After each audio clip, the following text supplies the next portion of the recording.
सतीश जी, आप इसको कैसे देख रहे हैं? पहला सत्र, इतनी सारी चीजें हो गई हैं, टकराव के सारे बिंदु, सारे मुद्दे उभर कर सामने आ गए। कोई एक पुल ऐसा नहीं बचा है दिखता है जिसमें पक्ष और विपक्ष आपस में आकर बातचीत करें, सदन को चलाने के बारे में, गंभीर मुद्दों पर बहस करके कानून बनाने के बारे में।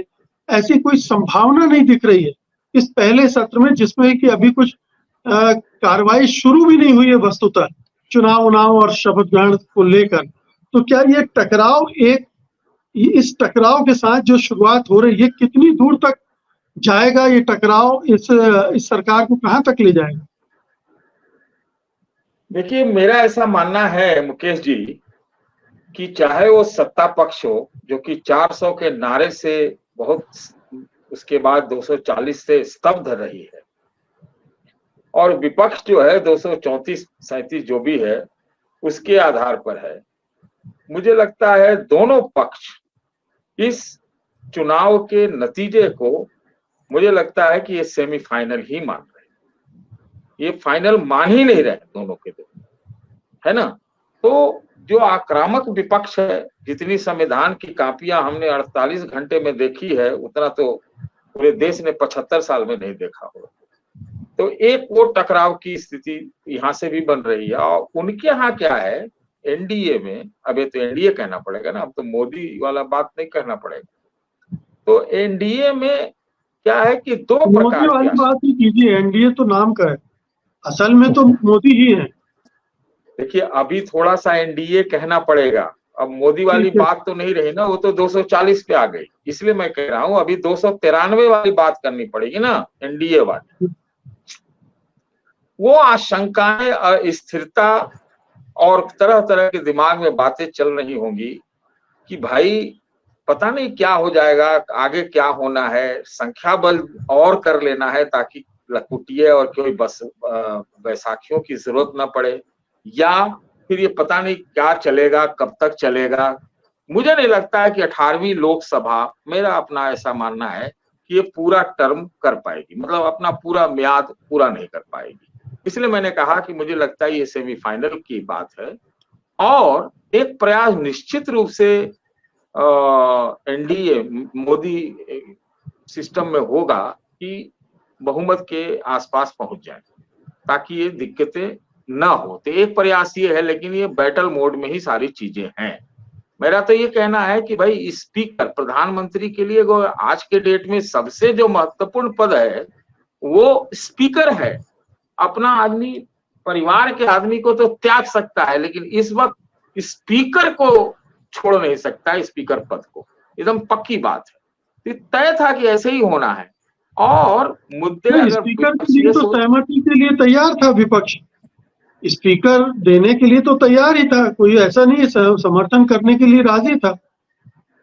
देखिए, ये तो अच्छा होता कि प्रधानमंत्री जी कुछ विपक्ष की तरफ हाथ बढ़ाते, कुछ बदलाव करते, कुछ आम सहमति वाला एक रूप धारण करते, तो उनके फायदे में है। क्योंकि ऐसा नहीं है कि उनको सिर्फ चैलेंज जो है विपक्ष से या आज के शब्दों में प्रतिपक्ष से है, बहुत तरह के चैलेंज हैं जो कि इधर उधर से भी, अंदर से भी हैं।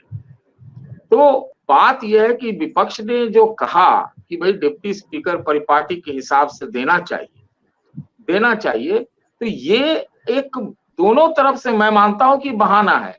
लड़ाई जैसा हमको लगता है कि ये सेमीफाइनल ही माना जा रहा है, एकदम साफ साफ जिस तरह से संविधान दिखाया जा रहा है और जिस प्रकार से पैतरे लिए गए हैं स्पीकर और प्रोटेम स्पीकर आदि आदि में, वो वही है। क्योंकि आज के पोस्ट आइडियोलॉजिकल पॉलिटिक्स में क्या है भाई, ये चंद्रबाबू नायडू तो हाल तक जेल में थे, और उससे पहले कांग्रेस के गठबंधन में थे 2019 में। नीतीश बाबू का तो हम लोग क्या कहें। तो ऐसी ढुलमुल स्थिति, स्थिरता में कोई मान ही नहीं रहा है कि कोई बदलाव करके एक आम सहमति से चीजों को चलाया जाए। इसलिए हमको लगता है कि एकदम सीधा कुर्सी की पॉलिटिक्स है, पावर पॉलिटिक्स है, और एन केन प्रकारेण सब कुछ किया जाएगा ये इंटरेस्ट में। तो अब पता नहीं अब विपक्ष वाले कुछ एकता दिखा पाते हैं कि नहीं, क्योंकि सुन तो रहा हूं कि शरद पवार जी या ममता बनर्जी जी या अभी आप कह रहे हैं जगन रेड्डी जी, जगन रेड्डी को कहाँ माना जाए पता नहीं है, वो लोगों ने भी अपना अपना बात, अपनी अपनी बात कह दी है कि भाई वो किधर है, क्या चाहते हैं स्पीकर वह। तो ये पूरी की पूरी टकराव की स्थिति बन रही है, नंबर 1। नंबर 2, एक और टकराव की बात हम लोग को भी अभी भी और भी कर लेना चाहिए। स्पीकर के पद पर तो मान लीजिए कि हो गया, वो तो हो ही जाएंगे ओम बिरला जी, इसमें कहीं से दो राय नहीं। डिप्टी स्पीकर की भी तो लड़ाई होगी, उसमें देखना होगा कि अलग अलग पार्टियां क्या रुख लेती।